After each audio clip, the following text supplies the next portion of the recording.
जिंदगी में आपका भी ध्यान नहीं लग रहा। ज्यादा सोचने की वजह से बार बार आपको घबराहट होती है और आपका हृदय भी जोर जोर से धड़कता है और बार बार निगेटिव विचार आपके भी दिमाग में आते हैं। तो इस ज्यादा सोचने वाली बीमारी से बचने के लिए और इस बीमारी को दूर करने के लिए आज हम आपको एक बौद्ध भिक्षु की कहानी के माध्यम से आपकी समस्या का हल बताएंगे।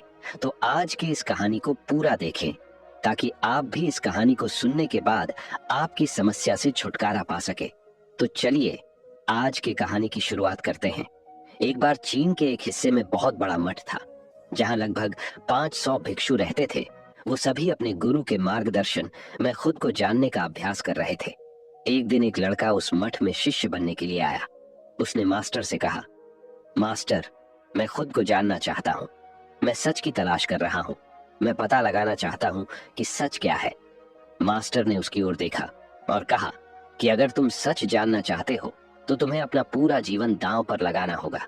सच को जानने में तुम्हारा पूरा जीवन लग सकता है, फिर भी इस बात की गारंटी नहीं है कि तुम्हें इस जीवन काल में सच का पता लगेगा या नहीं। क्या तुम इसके लिए तैयार हो? शिष्य ने कहा। मास्टर, मैं यहाँ पीछे मुड़ने के लिए नहीं आया हूँ, मैं इसके लिए तैयार हूँ। गुरु ने कहा, अगर ऐसा है तुम एक काम करो, इस मठ में 500 भिक्षु है, तुम उनके लिए चावल कूटने का काम करो। बस सुबह से शाम तक चावल कूटने का ही काम करो और जब तुम थक जाओ तो सोने चले जाओ। फिर अगली सुबह उठकर चावल को कूटना शुरू कर दो। इसके अलावा कुछ और मत करना।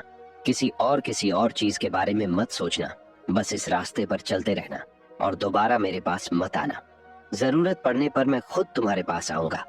उस लड़के ने गुरु के आदेश का पालन करते हुए चावल कूटना शुरू कर दिया। उस मठ में 500 शिष्य थे। उन सभी को समय समय पर भोजन की आवश्यकता पड़ती थी, इसीलिए वह बहुत जल्दी उठ जाता था और रात को देर तक चावल कूटता रहता था। जब वह थक जाता तो उसी कमरे में सो जाता था जहां वो चावल कूटता था। वो किसी से बात नहीं करता था और ना ही कोई उससे बात करने के लिए उसके पास आता था। कुछ महीनों तक चावल कूटते हुए उसके मन में पुराने विचार आते रहे, लेकिन उन विचारों को कोई नया विषय नहीं मिला तो वह अपने आप ही मिट गए। धीरे धीरे उसके मन में विचार कम होने लगे। कुछ सालों के बाद तो वो अपना नाम तक ही भूल गया। वह हमेशा चुप रहता और विचारहीन अवस्था में बस चावल कूटता रहता। उसने ना तो कभी ध्यान किया था और ना कभी शास्त्र पढ़ा था। मठ के बाकी शिष्य उसे मूर्ख समझते थे। ऐसा करते हुए 12 साल बीत गए। 12 साल बाद एक दिन मास्टर ने घोषणा की, अब मेरा आखिरी समय आ रहा है और मुझे अपना उत्तराधिकारी चुनना है जो मेरे बाद मठ का मुखिया होगा। इसीलिए मेरा कोई भी शिष्य है जिससे लगता है कि उसे आत्म साक्षात्कार हो गया है और उससे खुद को जान लिया है, तो रात को मेरे दरवाजे के पास आकर इस दीवार पर कुछ पंक्तियां लिखे जिसमें उसकी जिंदगी का सारा अनुभव समाया हो। कई शिष्यों ने ऐसा करने के बारे में सोचा, पर मठ के प्रमुख शिष्यों में से एक ने वहां जाकर कुछ पंक्तियां लिखी। उसे बौद्ध धर्म ग्रंथों का बहुत ज्ञान था। सभी शिष्यों को लगता था कि वो इस मठ का उत्तराधिकारी बन सकता है। उसने लिखा था कि मन एक दर्पण की तरह है जिस पर विचारों और इच्छाओं की धूल जमा हो जाती है। इस धूल को हटाने के लिए ही ध्यान है। जिसकी धूल हट जाती है और मन का दर्पण साफ हो जाता है, वो मोक्ष को प्राप्त कर लेता है। अगली सुबह जब मास्टर उठे और उन्होंने इन पंक्तियों को देखा और उन्होंने कहा कि किस बेवकूफ ने यह सब कचरा मेरी दीवार पर लिखा है। वो शिष्य जिसने यह लिखा था वो चुप रहा। हालांकि उसने जो पंक्तियां लिखी थी वो ज्ञान से भरी थी, लेकिन यह सब किताबी ज्ञान था। वो शिष्य बहुत चालाक था।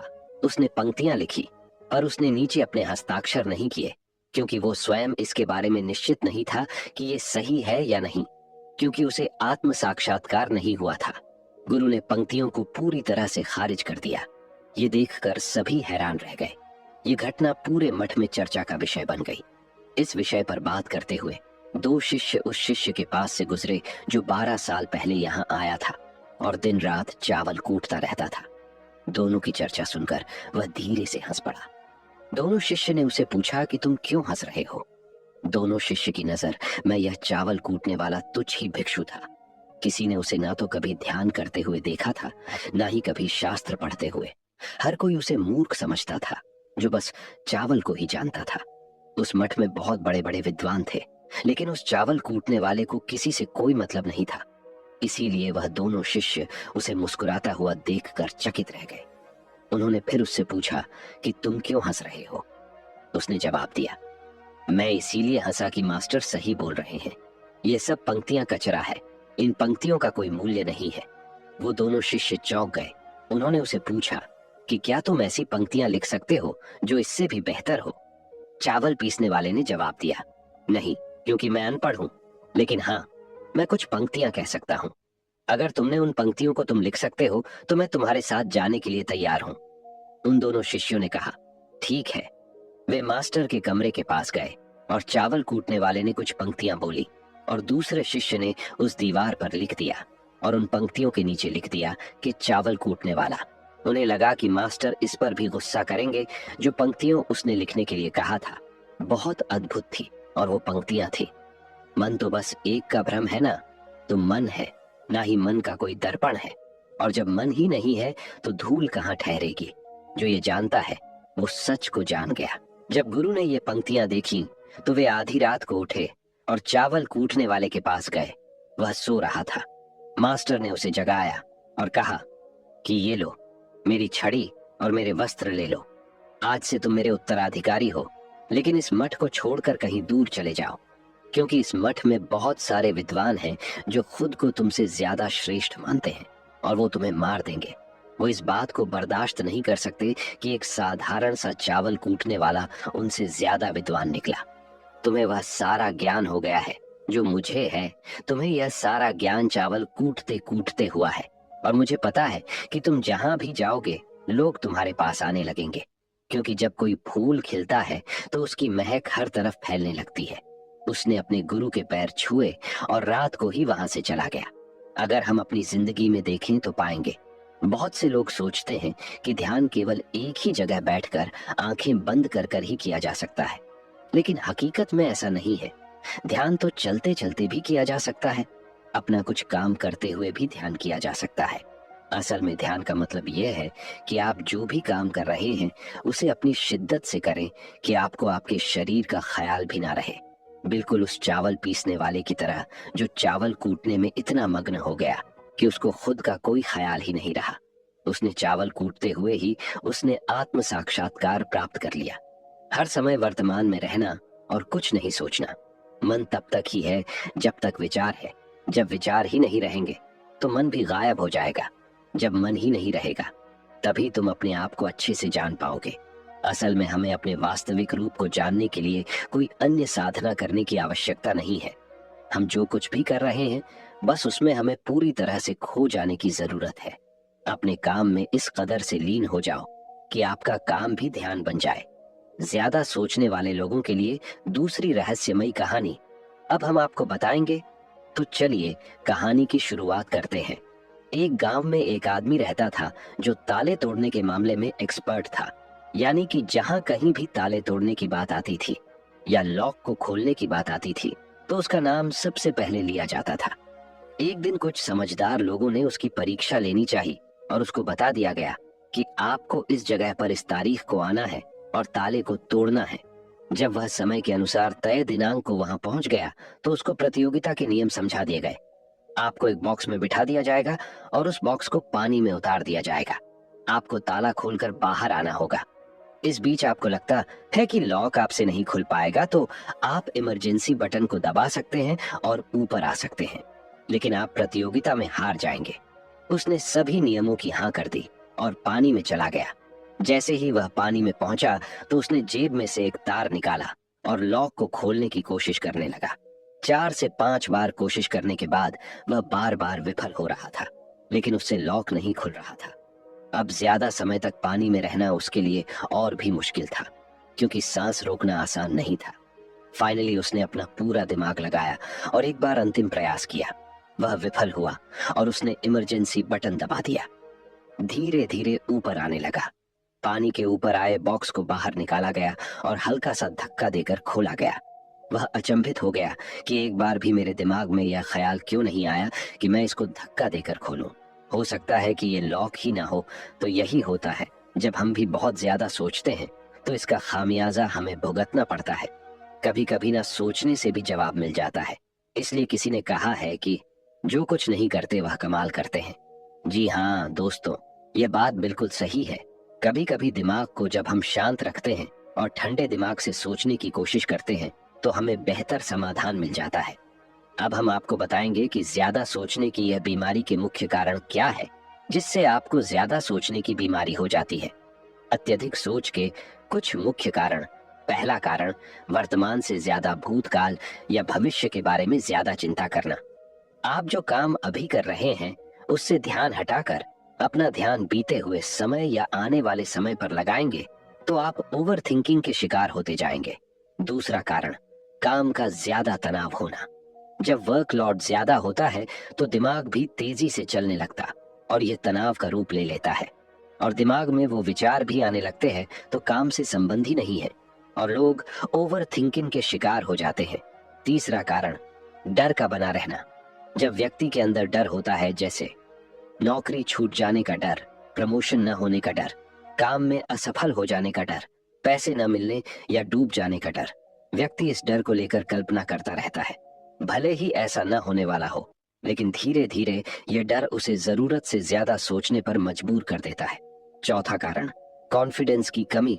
जब व्यक्ति में किसी काम को करने के प्रति उलझन बनी रहती है तो कॉन्फिडेंस कम होता जाता है, जिसके चलते नकारात्मक विचार दिमाग को घेरना शुरू कर देते हैं और व्यक्ति ज्यादा सोचना और चिंता करना शुरू कर देता है।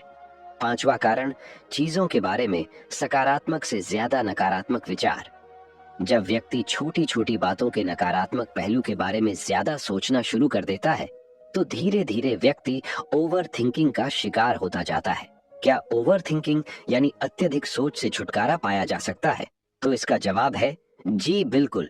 ओवर थिंकिंग यानी अत्यधिक सोच से छुटकारा पाया जा सकता है, हालांकि थोड़ा समय लग सकता है, लेकिन यदि आप नीचे दिए स्टेप्स को फॉलो करते हैं तो आप ओवर थिंकिंग की प्रॉब्लम से यकीनन छुटकारा पा सकते हैं। तो आइए जानते हैं कि ओवर थिंकिंग की समस्या से छुटकारा कैसे पाएं। ओवर थिंकिंग यानी अत्यधिक सोच से छुटकारा पाने के उपाय। ये सब जानते हैं कि पहले विचार दिमाग में आता है, फिर वो क्रिया का रूप लेता है। हमें कोई भी काम सोच समझकर करना बहुत जरूरी है, और किसी काम को लेकर जरूरत से ज्यादा सोचना और वो बातें भी सोचना जो काम से संबंधित नहीं है, आपको और आपके काम दोनों को नुकसान पहुंचाता है। तो थिंकिंग प्रॉब्लम नहीं है, बल्कि ओवर थिंकिंग प्रॉब्लम है और इसे कम करना जरूरी है। तो आइए जानते हैं ओवर थिंकिंग यानी अत्यधिक सोच से छुटकारा या कम करने के उपायों का। पहला उपाय, स्वीकार करें कि आप जरूरत से ज्यादा सोचते हैं। इस बात को मन से स्वीकार करें कि आप ज्यादा सोचते हैं और आपको ऐसा नहीं करना है। जब आप इस बात को स्वीकार कर लेंगे तो आप इससे छुटकारा पाने के लिए अपने आप को तैयार कर लेंगे। आप ओवर थिंकिंग को लेकर जागरूक हो जाएंगे। जब भी आपको लगे कि दिमाग में फालतू विचार चल रहे हैं, तुरंत उसे वहीं रोक दो और ये सोचना शुरू करो कि आपने सोचना कहां से शुरू किया था। तब आपको मालूम होता जाएगा कि आप कितनी फालतू की बातें सोचकर अपना समय और शक्ति बर्बाद कर रहे हैं। दूसरा उपाय, हमेशा सकारात्मक सोचने की कोशिश करें। क्या गलत हो सकता है की जगह क्या अच्छा हो सकता है, सोचें। नकारात्मक विचार डराते हैं और आपका दिमाग चिंता से दौड़ने लगता है। जब आप उन नकारात्मक चीजों पर ध्यान केंद्रित करने लगते हैं जो कही हो गई, तो तब आप दिमाग के गुलाम हो जाते हैं। लेकिन जब आप सकारात्मक रूप से सोचते हैं तो दिमाग आपका गुलाम होता है। सकारात्मक रहने का मतलब यह नहीं है कि आप चीजों के सिर्फ एक पहलू को देखें, बल्कि सही और गलत दोनों पहलुओं को देखना जरूरी है। पर केवल नकारात्मक सोचना या ज्यादा नकारात्मक विचार आपको अनुचित सोचने पर मजबूर कर देते हैं। तीसरा उपाय, योग, ध्यान और व्यायाम करें। योग, ध्यान और व्यायाम मस्तिष्क और शरीर को स्वस्थ रखते हैं। ध्यान काफी लाभदायक है, इसे अपने जीवन का हिस्सा बनाएं। चौथा उपाय, वर्तमान क्षण में जीने की कोशिश करो। कभी कभी लोग बीती हुई बातों या घटना के बारे में ही सोचते रहते हैं और तनाव में आ जाते हैं। इसी प्रकार जो समय आने वाला है उसे लेकर भी इतनी चिंता करते हैं कि तनाव में रहते हैं। तनाव में दिमाग हावी हो जाता है और फालतू बातें सोचने लगता है। जो समय बीत गया है उससे सीख लो, जो आने वाला है उसकी तैयारी करो। लेकिन ये आप तभी कर सकते हैं जब आप वर्तमान में रहें। इसलिए आप जो अभी कर रहे हैं तो पूरा ध्यान उसी पर लगाओ। पांचवा उपाय, जो बात आपको परेशान कर रही है उसे लिख लें। आपके सोचने के तरीके और आपके महसूस करने के तरीके के बीच एक मजबूत संबंध है। आपके सोचने का तरीका आपकी भावनात्मक स्थिति को प्रभावित करता है और आपकी भावनात्मक स्थिति आपके सोचने के तरीके को प्रभावित करती है। तो जो बात आपको परेशान कर रही है उसे लिख ले। अब उस बात के बारे में यह लिखे कि यह आपको क्यों परेशान कर रही है। अब अपने आप से प्रश्न करें कि क्या इस समस्या का हल परेशान रहना है। यदि नहीं तो उसका हल ढूंढे, और यही इसका कोई हल नहीं है तो परेशान रहने और सोचते रहने से क्या होगा। जब धीरे धीरे आप ऐसे करेंगे तो इस चीज की आपको आदत पड़ती जाएगी और आप अनावश्यक सोचना बंद कर देंगे। छठा उपाय, अपनी भावनाओं का नियंत्रण रखो। भावनाओं पर नियंत्रण रखने का मतलब यह बिल्कुल भी नहीं है कि आप अपनी भावनाओं को दबाएं, लेकिन आपको अपनी भावनाओं पर नियंत्रण रखना होगा। जब आप अपनी भावनाओं पर नियंत्रण रखते हैं तो हकीकत को देख पाते हैं। अनियंत्रित भावनाएं दिमागी विचारों को बेफजूल गति प्रदान करती हैं। सातवां उपाय, चिंता नहीं चिंतन करें। चिंता ओवरथिंकिंग को जन्म देती है और चिंतन क्रिएटिविटी को जन्म देता है। फालतू सोचने की जगह कोई कहानी, कोई लेख, कविता या कुछ रचनात्मक सोचें। आठवां उपाय, अपने पसंद की चीजें करें। जब भी आप फ्री हो तो कोई भी ऐसा काम करो जिसे करना आपको अच्छा लगता हो। किताबें पढ़ें, गाने सुने, गाने गाएं, घूमने जाएं। यदि आपके घर में बच्चे हैं तो बच्चों के साथ खेलें। अपने दोस्तों से साथ समय व्यतीत करें। नौवां उपाय, अपना सर्वश्रेष्ठ स्वीकार करें। जब आप ज्यादा सोचते हैं तो न चाहते हुए भी आप नकारात्मक बातें सोचते हैं और अपने आप को औरों से कम आंकने लगते हैं। याद रखें, कोई भी परफेक्ट नहीं होता जो आप हैं। आप जैसा कोई नहीं है। लोग क्या कहते हैं इस पर ध्यान देने की बजाय अपना सर्वश्रेष्ठ स्वीकार करें, अपने ज्ञान को बढ़ाते रहें और पॉजिटिव रहें। 10वां उपाय, मन को शांत रखें। आधुनिक जिंदगी भाग दौड़ और तनाव भरी है। अधिकतर लोगों के साथ तनाव में बने रहना इतना सामान्य हो जाता है कि उन्हें इस बात का पता ही नहीं चलता कि धीरे धीरे तनाव उनके मानसिक और शारीरिक स्वास्थ्य पर बुरा प्रभाव डाल रहा है। जब मन अशांत होता है तब नकारात्मक और बेफिजूल के विचार हमारे दिमाग में घर करने लगते हैं। यदि आप ओवरथिंकिंग से छुटकारा पाना चाहते हैं तो अपने मन को शांत रखें। आपकी सोच को बदल देने वाली 3 कहानियां अभी हम आपके सामने प्रस्तुत कर रहे हैं, तो इसे ध्यान से सुने। यह आपकी जिंदगी बदल लेंगी। पहली कहानी, चमकीले नीले पत्थर की कीमत। एक शहर में बहुत ही ज्ञानी प्रतापी साधु महाराज आए हुए थे। बहुत से दीन दुखी परेशान लोग उनके पास उनकी कृपा दृष्टि पाने हेतु आने लगे। ऐसा ही एक दीन दुखी गरीब आदमी उनके पास आया और साधु महाराज से बोला, महाराज मैं बहुत ही गरीब हूँ, मेरे ऊपर कर्जा भी है, मैं बहुत ही परेशान हूँ, मुझ पर कुछ उपकार करें। साधु महाराज ने उसको एक चमकीला नीले रंग का पत्थर दिया और कहा कि यह कीमती पत्थर है, जाओ जितनी कीमत लगवा सको लगवा लो। वो आदमी वहां से चला गया और उसे बचने के इरादे से अपने जान पहचान वाले एक फल विक्रेता के पास गया और उस पत्थर को दिखाकर उसकी कीमत जाननी चाहिए। फल विक्रेता बोला, मुझे लगता है ये नीला शीशा है, महात्मा ने तुम्हें ऐसे ही दे दिया है। हाँ, यह सुंदर और चमकदार दिखता है, तुम मुझे दे दो, इसके मैं तुम्हें 1000 रुपए दे दूंगा। वो आदमी निराश होकर अपने एक अन्य जान पहचान वाले के पास गया जो कि एक बर्तनों का व्यापारी था। उनसे उस व्यापारी को भी वो पत्थर दिखाया और उसे बेचने के लिए उसकी कीमत जाननी चाहिए। बर्तनों का व्यापारी बोला, यह पत्थर कोई विशेष रत्न है, मैं इसके तुम्हें 10,000 रुपए दे दूंगा। वह आदमी सोचने लगा कि इसकी कीमत और भी अधिक होगी और यह सोच वो वहां से चला आया। उस आदमी ने इस पत्थर को अब एक सुनार को दिखाया। सुनार ने उस पत्थर को ध्यान से देखा और बोला, यह काफी कीमती है, इसके मैं तुम्हें 1,00,000 रुपये दे दूंगा। वो आदमी अब समझ गया था कि यह बहुत अमूल्य है। उसने सोचा, क्यों ना मैं इसे हीरे के व्यापारी को दिखाऊं। ये सोच वो शहर के सबसे बड़े हीरे के व्यापारी के पास गया। उस हीरे के व्यापारी ने जब वो पत्थर देखा तो देखता रह गया। चौंकने वाले भाव उसके चेहरे पर दिखने लगे। उसने उस पत्थर को माथे से लगाया और पूछा, तुम यह कहां से लाए हो? यह तो अमूल्य है, यदि मैं अपनी पूरी संपत्ति बेच दूं तो भी इसकी कीमत नहीं चुका सकता। तो इस कहानी से हमें ये सीख मिलती है, हम अपने आप को कैसे आंकते हैं। क्या हम वो हैं जो राय दूसरे हमारे बारे में बनाते हैं? आपकी लाइफ अमूल्य है, आपके जीवन का कोई मोल नहीं लगा सकता। आप वो कर सकते हैं जो आप अपने बारे में सोचते हैं। कभी भी दूसरों के नेगेटिव कमेंट से अपने आप को कम मत आंकिए। दूसरी कहानी, मेंढकों की टोली एक मेंढकों की टोली जंगल के रास्ते से जा रही थी। अचानक दो मेंढक एक गहरे गड्ढे में गिर गए। जब दूसरे मेंढकों ने देखा कि गड्ढा बहुत गहरा है तो ऊपर खड़े थे सभी मेंढक चिल्लाने लगे, तुम दोनों इस गड्ढे से नहीं निकल सकते, गड्ढा बहुत गहरा है, तुम दोनों इसमें से निकलने की उम्मीद छोड़ ढाए दो। उन दोनों मेंढकों ने शायद ऊपर खड़े मेंढकों की बात नहीं सुनी और गड्ढे से निकलने के लिए लगातार वो उछलते रहे। बाहर खड़े ही मेंढक लगातार कहते रहे, तुम दोनों बेकार में मेहनत कर रहे हो, तुम्हें हार मान लेनी चाहिए, तुम दोनों को हार मान लेनी चाहिए, तुम नहीं निकल सकते। गड्ढे में गिरे दोनों मेंढकों में से एक मेंढक ने ऊपर खड़े मेंढकों की बात सुन ली और उछलना छोड़ कर वो निराश होकर एक कोने में बैठ गया। दूसरे मेंढक ने प्रयास जारी रखा, वो उछलता रहा जितना वो उछल सकता था। बाहर खड्डे सभी मेंढक लगातार कह रहे थे कि तुम्हें हार मान लेनी चाहिए, पर वो मेंढक शायद उनकी बात नहीं सुन पा रहा था और उछलता रहा और काफी कोशिशों के बाद वो बाहर आ गया। दूसरे मेंढकों ने कहा, क्या तुमने हमारी बात नहीं सुनी?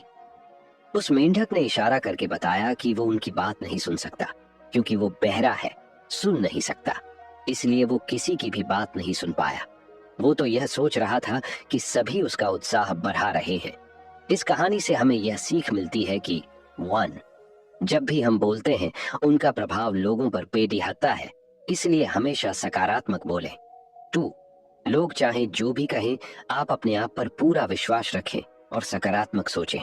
3. कार्य ही मेहनत, अपने ऊपर विश्वास और सकारात्मक सोच से ही हमें सफलता मिलती है। तीसरी कहानी, चील और मुर्गी। एक जंगल में बरगद का पेड़ था। उस पेड़ के ऊपर एक चील घोंसला बनाकर रहती थी जहां उसने अंडे दे रखे थे। उसी पेड़ के नीचे एक जंगली मुर्गी ने भी अंडे दे रखे थे।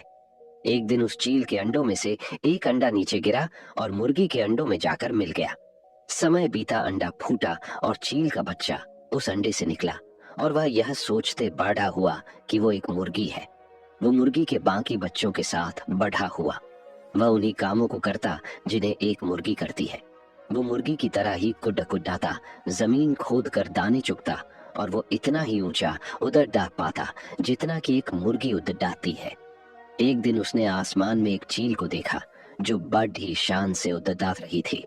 उसने अपनी मुर्गी माँ से पूछा कि उस चिड़िया का क्या नाम है जो इतना ऊंचा बड़ी शान से उधर डाक रही है। मुर्गी ने जवाब दिया, वह एक चील है। फिर चील के बच्चे ने पूछा, माँ मैं इतना ऊंचा क्यों नहीं उड़ पाता? मुर्गी बोली, तुम इतना ऊंचा नहीं उड़ सकते क्योंकि तुम एक मुर्गे हो। उसने मुर्गी की बात मान ली और मुर्गी की जिंदगी जीता हुआ एक दिन मर गया। इस कहानी से हमें यह सीख मिलती है कि जो भी हम सोचते हैं या कुछ नया करने की कोशिश करते हैं तो दूसरे हमें यह कहकर रोकते हैं कि तुम ऐसा नहीं कर सकते, ऐसा नहीं हो सकता, और हम अपना इरादा यह सोचकर बदल लेते हैं कि वाकई मैं यह नहीं कर सकता और हार मान लेते हैं। इसका मुख्य कारण है अपने ऊपर भरोसा न होना, अपनी शक्तियों पर भरोसा न होना, अपने काम पर भरोसा न होना। दोस्तों, जो लोग कहते हैं कहने दीजिए, लोगों का काम है कहना। अपने आप पर भरोसा रखें, अपने आप को पहचानें। दोस्तों, अगर जीत निश्चित हो तो कायर भी LDDH जाते हैं। बहादुर वो कहलाते हैं जो हार निश्चित हो फिर भी मैदान नहीं छोड़ डाहते। मित्रों, उम्मीद करता हूँ कि आपको इन 3 कहानियों से अपनी सोच को बदल लेने में मदद मिली होगी और आपको अपने ज्यादा सोचने वाली समस्या से छुटकारा पाने के उपाय भी इस वीडियो के माध्यम से आपको मिले होंगे। इस वीडियो से आपको कुछ सीखने को मिला हो तो इस वीडियो को अपने दोस्तों के साथ जितना हो सके उतना शेयर कीजिए और इस वीडियो के एक लाइक कीजिए और हमारे चैनल को सब्सक्राइब कीजिए। इस वीडियो को देखने के लिए आपका बहुत बहुत धन्यवाद। नमो बुद्धाय।